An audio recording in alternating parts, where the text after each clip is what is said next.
Hello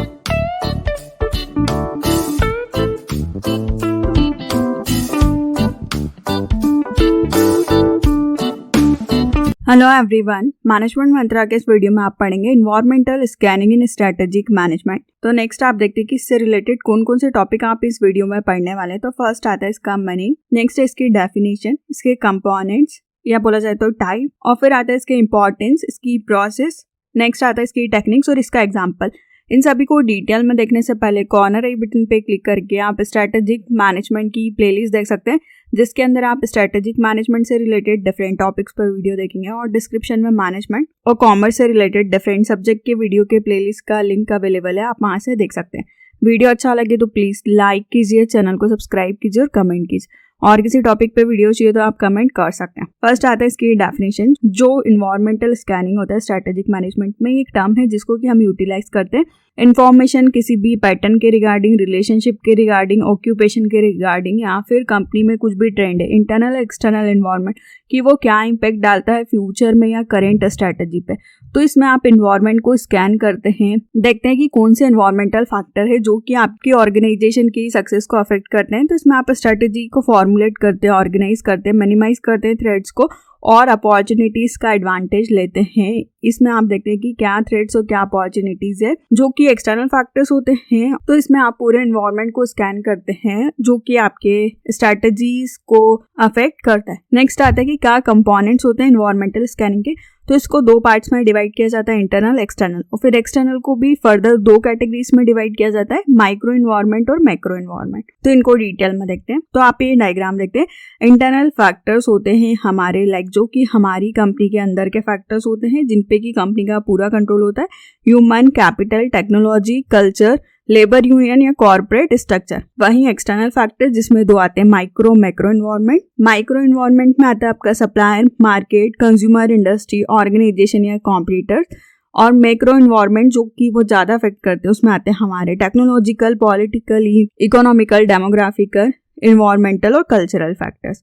तो ये सारे फैक्टर्स है जिनको कि स्कैन करते हैं और ये सब इन्वायरमेंट को अफेक्ट करते हैं। तो फर्स्ट आता है इंटरनल फैक्टर्स। इसका एग्जांपल है कि जो भी स्ट्रेटेजिक मैनेजमेंट है, हम उसका इंटरनल एनालिसिस करते हैं कि जो भी ऑर्गेनाइजेशन के अंदर के फैक्टर्स है वो कैसे कंपनी के परफॉर्मेंस को अफेक्ट करते हैं। इसमें इन्वॉल्व होता है इंटरप्टिंग डिफरेंट सोर्सेज, जिसमें हमारा ह्यूमन रिसोर्स, एम्प्लॉयज़ के क्या रिलेशनशिप है मैनेजमेंट के साथ, एम्प्लॉयज़ के साथ, स्टेक होल्डर्स के साथ, उनकी ब्रांड अवेयरनेस, और capital, technology, culture, objectives, corporate structure, value system, labour union, जिसका कि रिजल्ट होता है कि हम इंटरनली एनालिसिस करते हैं, आइडेंटिफाई करते हैं कि कंपनी की क्या स्ट्रेंथ है और क्या वीकनेस है। सेकेंड आता है external environment. External environment company के बाहर के जो इन्वायरमेंट होते हैं, कॉम्पिटिशन को हम देखते हैं, ये डायनामिक होता है और एक क्रूशियल रोल प्ले करता है। जब भी आप लॉन्ग टर्म का प्लान बना रहे तो आपको देखना है कि बहुत सारे फैक्टर्स हैं जो कि चेंज होते रहते हैं और वो आपकी प्रेजेंट और फ्यूचर पोजीशन में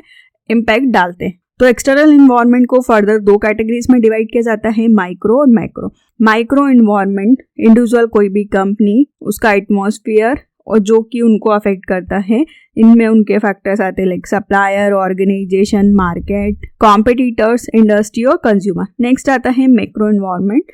ये इन्वायरमेंट जो कि कंपनी के कंट्रोल में नहीं होते हैं, माइक्रो इन्वायरमेंट कंपनी के कंट्रोल में होते हैं। इसमें आता है demographic factors, political, economical, technological, cultural और इन्वायरमेंटल। नेक्स्ट आते हैं कि क्या इंपॉर्टेंस होते हैं इन्वायरमेंटल स्कैनिंग के। तो फर्स्ट है लॉन्ग टर्म स्ट्रेटेजी फॉर्मुलेशन, कि जब भी आपको लॉन्ग टर्म की स्ट्रेटेजीज बनानी है। सेकेंड आता है आप आइडेंटिफाई कर सकते हैं कि क्या अपॉर्चुनिटीज है और क्या थ्रेट्स है। नेक्स्ट आता है कि आप आइडेंटिफाई करते हैं कि क्या स्ट्रेंथ है और क्या वीकनेस है। ग्रोथ एंड सर्वाइवल को देखते हैं कि कंपनी ज्यादा ग्रो कर सके और सर्वाइव कर सके। नेक्स्ट आता है ऑप्टिमाइज रिसोर्सेज, जो भी आपके रिसोर्सेज है, मेन मटेरियल, मनी, आप उन सब का अच्छी तरीके से यूटिलाइजेशन करना चाहते हैं, मतलब कम कॉस्ट में आप ज़्यादा से ज़्यादा प्रोडक्शन कर सकें या ज़्यादा से ज़्यादा अपनी कंपनी की ग्रोथ कर सकें।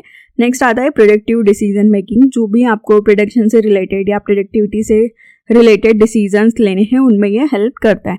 नेक्स्ट आता है कि क्या प्रोसेस होती है एनवायरमेंटल स्कैनिंग की। तो फर्स्ट है चूजिंग पर्सोनल, सेकंड है ट्रिगर, थर्ड है ऑनगोइंग स्टडी, फोर्थ है डेटा कलेक्शन और फिफ्थ है स्ट्रेटेजिक डिसीजन।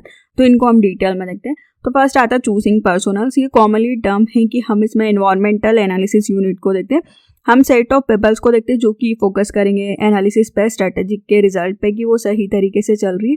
हम एक्सटर्नल सिलेक्शन करते हैं रिसर्च के वर्क का कि क्या स्पेशल टास्क फोर्स की आपको ज़रूरत है कि आप एनवायरनमेंट को स्कैन कर सके उनकी हेल्प से, तो आप यहाँ पे पर्सोनल को चूज करते हैं। सेकेंड आता है ट्रिगर। नेक्स्ट इवेंट होता है कि जो भी इंडस्ट्री है वो स्टार्ट करती है कि क्या डिजायर है डेटा की। इसमें आप फैक्टर्स देखते हैं आउटसाइड या इनसाइड ऑर्गेनाइजेशन कि क्या चेंज हो रहा है गवर्नमेंट की पॉलिसीज में, उनके रिजल्ट में, और जो भी मैनेजर है वो एनवायरमेंटल स्टडी को कितना सीरियसली लेता है। नेक्स्ट आता है ऑनगोइंग स्टडी। इसमें एनवायरमेंट बताता है कि जो भी एनवायरमेंट है उसका कवरेज कैसा है। एनालिसिस की लिमिट्स को देखते हैं, स्कोप को देखते हैं कि क्या और स्कोप है, मतलब कौन से फैक्टर्स को रिवेल्युएट करना है। ये ऑनगोइंग रिसर्च है कि कैसे आप जो भी एग्जिस्टिंग इम्पैक्ट आ रहा है ऑर्गेनाइजेशन के ऊपर उसको देख सकते हैं। टेक्निक्स को देख सकते हैं, इनफॉर्मल स्कैनिंग करते हैं। नेक्स्ट आता है डेटा कलेक्शन। जब आपने चूज कर लिया पाथ को, उसके बाद आप इंफॉर्मेशन को गैदर करते हैं, डेटास को कलेक्ट करते हैं कि कौन सा फैक्टर्स हैं जिनको आपको एनालाइज करना जो कि अफेक्ट करते हैं। तो ये हाई लेवल मैनेजमेंट देखता है, प्रॉपर तरीके से डेटा को एनालाइज और इंटरप्रिटेट करता है। फिर नेक्स्ट आता है स्ट्रेटेजिक डिसीजन। ये फाइनल स्टेप होती है जिसमें कि डिसीजन मेकिंग किया जाता है डेटा एनालिसिस और कलेक्शन के बेसिस पे कि क्या स्ट्रेटेजिक मैनेजमेंट की स्ट्रेटेजीज को लेना है, एनवायरनमेंट को स्कैन करके क्या रिजल्ट आए हैं, क्या चीजें करने से आपका परफॉर्मेंस इंक्रीज हो सकता है। नेक्स्ट आता है कि क्या टेक्निक्स होती है एनवायरनमेंटल स्कैनिंग की। तो एनवायरनमेंटल स्कैनिंग बहुत सारे बेनिफिट्स प्रोवाइड करता है अगर आप अपॉर्चुनिटीज को जान लेते हो तो इन फ्यूचर। तो इसमें आता है आपका रिसर्च, स्वॉट analysis, PESTEL analysis, analysis of the industry, Delphi method, brainstorming और बेंचमार्किंग। रिसर्च हेल्प करता है कि आप रिसर्च के थ्रू देख सकते हैं कि क्या इम्पैक्ट आ रहा है, किसके इम्पैक्ट को आपको कम करना है।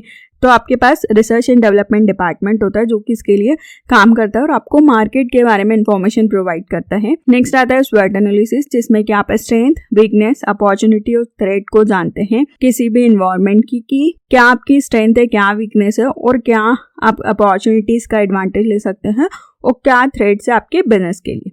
नेक्स्ट आता है जिसको कि पेस्टल्स एनालिसिस बोला जाता है। इसमें आप एनालिसिस करते हैं डिफरेंट एनवायरनमेंट को।